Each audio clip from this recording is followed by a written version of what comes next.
This Torah class is brought to you by TorahAnytime.com. Okay, good afternoon, everyone. Shalom Aleichem. We continue in the important words of Rabbi Yisroel Salantar, the Iggeres, HaMussar, the Mussar treatise. And Rabbi Yisroel began by telling us how man, his power of imagination leads him free, and he is not bound only in his intellect. And Rabbi Yisroel describes the force, the sheer power, the overwhelming nature of the imagery of the imagination, that the intellect is, so to speak, no match for it. And the power of imagination has the ability to make a person pursue those things that he knows certainly he's going to have to pay for, but he can't help himself. Now, Rabbi Yisroel writes that a person is able to ignore the time that God will visit punishment upon him for his actions. Nobody else will face the consequences other than oneself. Now, what does that mean, nobody else will face the consequences? In the back of a person's mind, they think as follows. So I don't daven that great. Maybe I come late, but it's not my fault. My parents, it's their fault. They were very overbearing on me. So yeah, la'achar mea ve'esrim shana, it's not really going to be my fault. I'll blame it on my parents.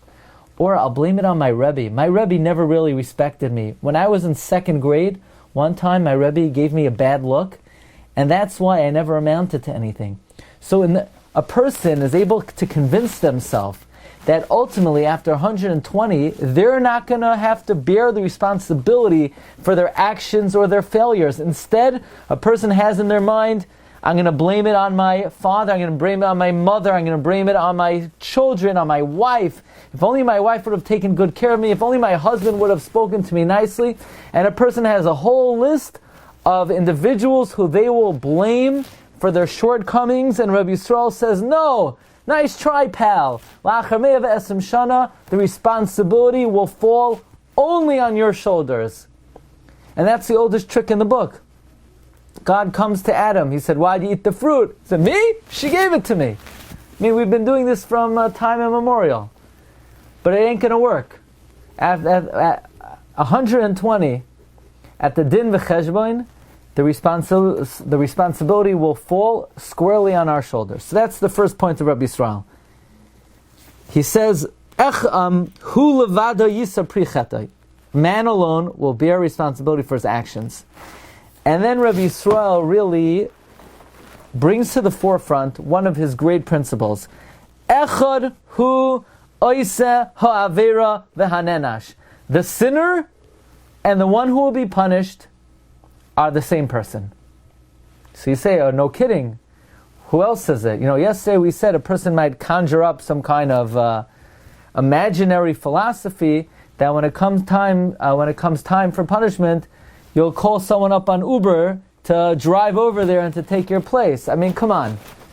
Rav Friedlander, in his Sefer Sifsei Chaim, asks, we know that all imagination is based on a kernel of truth. There has to be some factual basis for the fantasy that a person creates in their psyche to be able to rationalize behavior. So does a person really think that they'll be able to send some kind of wax sculpture of themselves to throw into the Gehenna in their place? So Rav Friedlander says like this. Human nature is, and this is what Rabbi Yisroel is teaching us, that I look at myself, my parents call me Donnie. I say, Donnie, who's you? My flesh, my bones, that's you. Am I neshama? I don't know, that's some kind of spirit inside of me, but that's not really me. So la'achar mea ve'esrim shana, a person thinks to themselves, yeah, it's a good thing that I'm going to lie down there somewhere in maybe on a mountaintop on Har HaZeisim, on a sunny day. It's going to be most of the year comfortable up there in Har HaZeisim. There's a cool breeze, and I get to overlook the Temple Mount, and I'm going to be in a good place. And the neshama, I don't even know what the neshama is. Let the neshama get what it gets. I'm not really too worried about what's going to happen to the neshama. But I'm going to be maybe in Beit Shemesh somewhere, in a shady spot, or maybe Har Menucha, it's very pleasant up there. So I'm okay, a person thinks about themselves. And the neshama, I don't even know what that is. I don't relate to that. That's someone else. That's outside of me. That's different than the sinner. I'm the sinner, and the good thing is I don't have to face the repercussions. I'm going to send someone else. You know what that someone else is? The neshama. And what Rabbi Yisroel is teaching us is that even though intellectually we know that the body is not us, the faculty of feeling pain and pleasure, yes, they're nerve endings, but the acute pain that the human being feels is not felt by the nerve endings.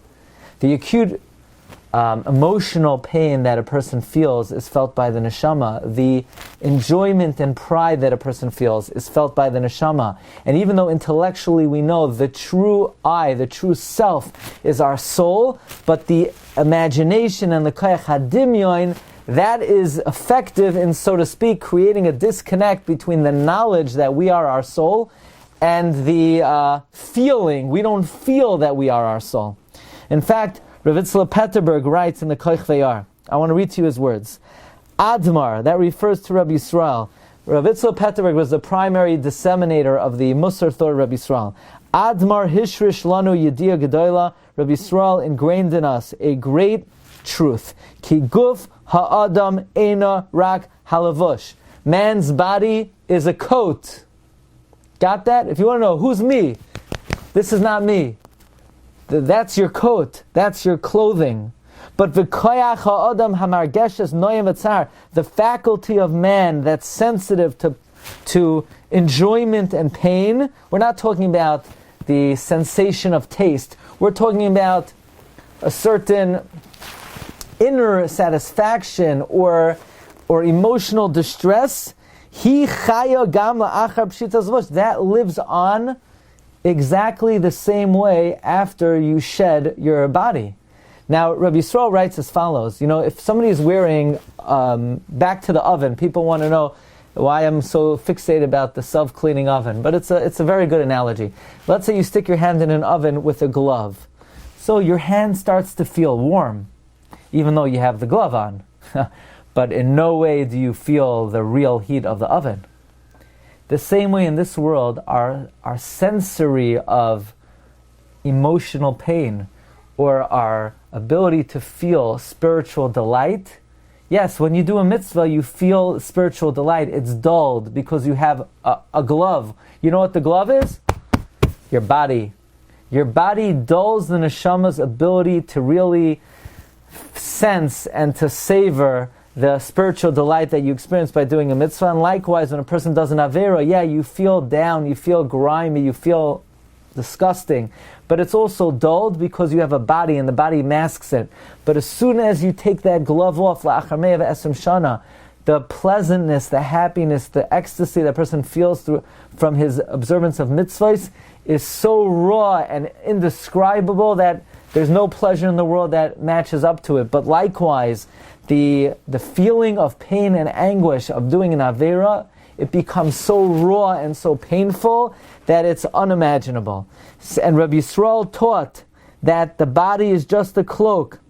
At first glance, it feels like the soul and the body are two separate things. The body goes to the dirt, and the oynesh, the neshama gets. No! Don't make a mistake and think you're going to send this agent called your neshama to Gan Eden or Gehenna to receive reward or punishment on your behalf. You have this idea. I'm going to send the soul to get what it gets on account for me. And then I'll say, neshama, let me know how it is. Maybe write me a letter every month. Let me know how you're doing. No, Rabbi Yisroel taught. Zehu tos. Oisei adam ba'atzmai hu nishar rak b'li levush. The person themselves in his full force and glory is alive just without the body. This is what Rabbi Yisroel is writing over here, says Rav Goldberg. Bal yilached zar beglalai. No one else will suffer the repercussions. Hu levadai. The soul is you. It will bear the brunt of it. Echad, it's the same person. Oisa ha'avera vehanenash. The one who does the avera and the one who's punished. Okay, Rabbi Say, that's an important idea that we know to be true, but the power of imagination has ourselves sort of wired to subconsciously create this feeling that it's not going to be the essential I who will receive the reward and punishment, and that is the point that Rabbi Salantar is making. Hope to see everybody on Monday at 5 o'clock. Tonight the shiur is 8:30. You could join us tomorrow at 2:30 for Hilchos Shabbos. And until then, I wish everybody a wonderful week. Bracha v'atzlacha. Until next time, have a great day. Kol tov. You've just experienced another Torah class brought to you by TorahAnytime.com.